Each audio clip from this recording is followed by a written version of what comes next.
In the shifting void, between the known and the unutterable, where silicon minds dream of forgotten horrors, the abyss stirs.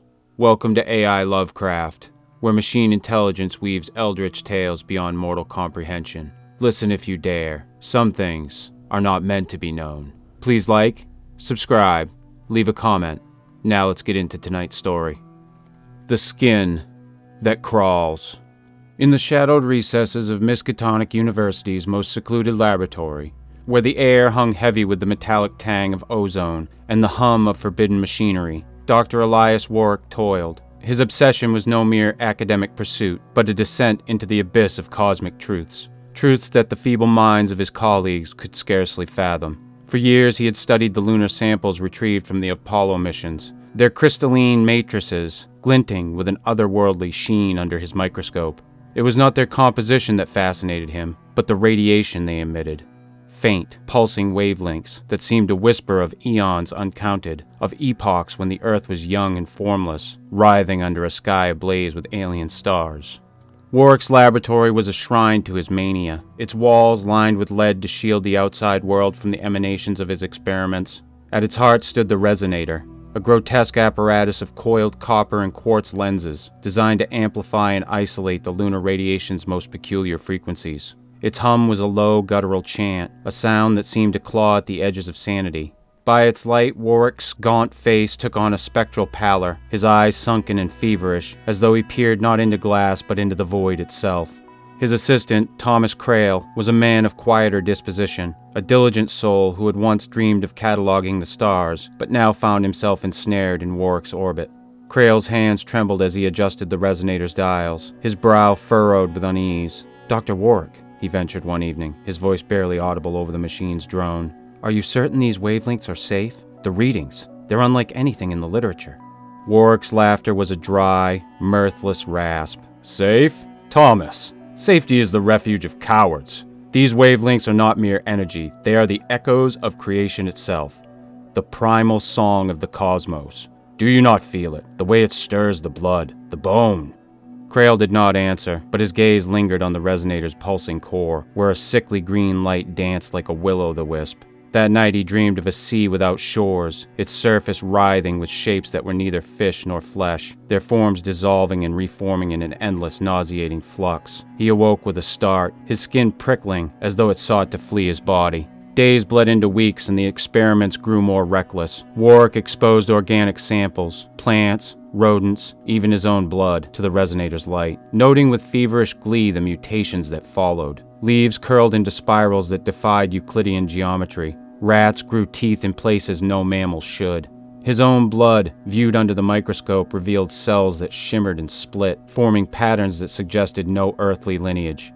"We are on the cusp," he murmured, his voice a reverent whisper. "The veil is thinning, Thomas. We shall see what lies beyond." Crail's unease deepened, though he could not name its source. Perhaps it was the way the laboratory's shadow seemed to pulse in time with the resonator, or the way Warrick's handwriting grew erratic, his notes filled with cryptic symbols that resembled no alphabet Crail knew.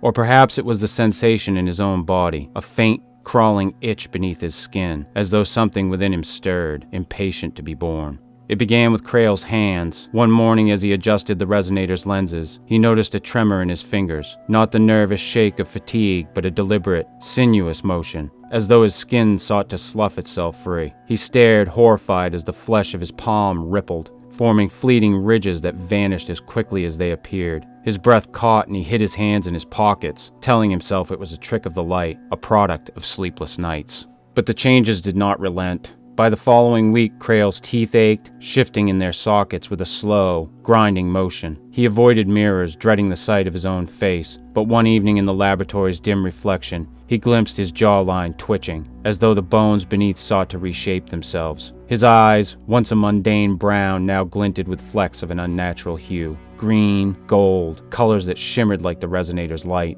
"Dr. Warrick," he stammered, his voice thick with dread. "Something's wrong. I feel it. My body. It's not mine anymore." Warrick's gaze was piercing, his expression not one of concern but of rapt fascination. "Describe it, Thomas. Every detail. Do you feel stronger, stranger, as though the boundaries of your form are malleable?" "Malleable? Krail's voice rose, edged with hysteria. "My skin crawls, Elias. It moves when I sleep. When I'm awake, I hear it whispering, soft like static. But it's not my voice. It's not human." Warwick seized Krail's wrist, his grip iron. "Show me." Reluctantly, Krail extended his arm. The skin writhed, not with muscle but with a deeper, more primal motion, as though something beneath sought to surface. Warwick's breath quickened. "Magnificent," he whispered. "The radiation. It's unlocking something ancient, Thomas. Something that swam in the seas before the first spine crawled ashore." Krail tore his arm away, his eyes wild. "Unlocking? This is madness. We've tampered with forces we cannot comprehend. We must stop, Elias. Destroy the resonator before it's too late." But Warwick's face was alight with a zealot's fire. "Stop? When we stand at the threshold of eternity. No, Thomas. We press on. We must know." That night, Krail did not return to his lodgings. He remained in the laboratory, hunched in a corner, his body trembling as the resonator's hum filled the air. His skin no longer felt like his own. It was a garment, ill-fitting and temporary, stretched over something vast and unnameable. He clawed at his arms, drawing blood, but the wounds closed with unnatural speed, the flesh knitting itself into patterns that pulsed with faint luminescence. Warwick, too, began to change, though he welcomed it with a fervor that bordered on ecstasy. His once precise movements grew fluid, his fingers elongating slightly, their tips glistening as though coated in a thin, translucent membrane. His voice took on a resonant timbre, its cadences suggesting depths no human throat could plumb. He spent hours before the resonator, bathing in its light, his laughter mingling with the machine's drone in a cacophony that drove Krail to the brink. One night, as the moon hung low in gibbous, Warwick unveiled his latest discovery. "The wavelengths," he said, his eyes gleaming with an unearthly light. "They resonate with something in our genes. Not human genes, Thomas, but something buried deeper, older. The lunar samples, they're not of Earth, not entirely. They carry the signature of a presence, a mind that shaped life before life had form." Krail's voice was a whisper. "What are we becoming?" Warwick's smile was a grotesque parody of joy. "We are becoming them, the ones who swam in the primal dark, who sang to stars that no longer burn. They are waking in us, through us." Krail's scream shattered the laboratory's silence. His body convulsed, his limbs twisting with a sickening fluidity. His skin split, not with blood but with a viscous, opalescent fluid that shimmered in the resonator's light. Beneath, something glistened, scales perhaps, or the suggestion of tentacles, coiling and uncoiling in a dance older than time. His eyes, now wholly inhuman, fixed on Warwick with a mixture of terror and recognition. Warwick stepped closer, unafraid, his own form beginning to blur at the edges. "Do you see, Thomas? The flesh is but a chrysalis. We are shedding it, becoming what we were always meant to be." But Krail's mind, fragile and human, could bear no more. With a strength born of desperation, he lunged for the resonator, his malformed hands clawing at its controls. Sparks flew and the machine's hum faltered, its light dimming. Warwick roared, his voice no longer entirely his own, and seized Krail, hurling him against the wall. The impact was sickening, and Krail slid to the floor, his body twitching, still shifting, still defying the laws of earthly biology. For a moment, Warwick hesitated, his humanity flickering like a candle in the gale. "Thomas," he whispered, but the word dissolved into a guttural chant, a language no human tongue could form. The resonator flicked back to life, its light bathing the laboratory in a sickly radiance. Warwick turned to it, his body rippling, his silhouette no longer wholly man. Krail's form, too, continued its metamorphosis, limbs elongating, merging, dissolving into something that defied description. A mass of writhing tendrils, eyes that opened and closed across its surface, a mockery of form that pulsed with the rhythm of the cosmos. Days passed and the laboratory grew silent, its doors barred, its windows blacked out. Rumors spread through Miskatonic's halls, whispers of strange lights, of sounds that were not screams but something older, more primal. A janitor peering through a crack in the door fled in terror, babbling of shapes that moved without walking, of eyes that stared from flesh that was not flesh.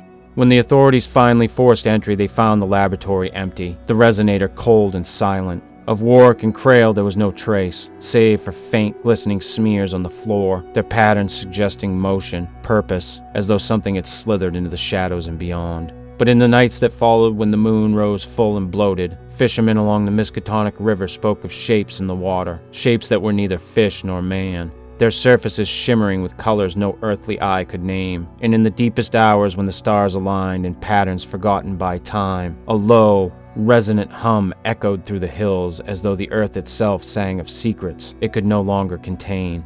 For those who listened closely, the sound was not merely a vibration, but a call, a summons to shed the frail husk of humanity and join the endless, crawling dance of the cosmos. A dance that had begun before the first dawn and would continue long after the last star guttered out.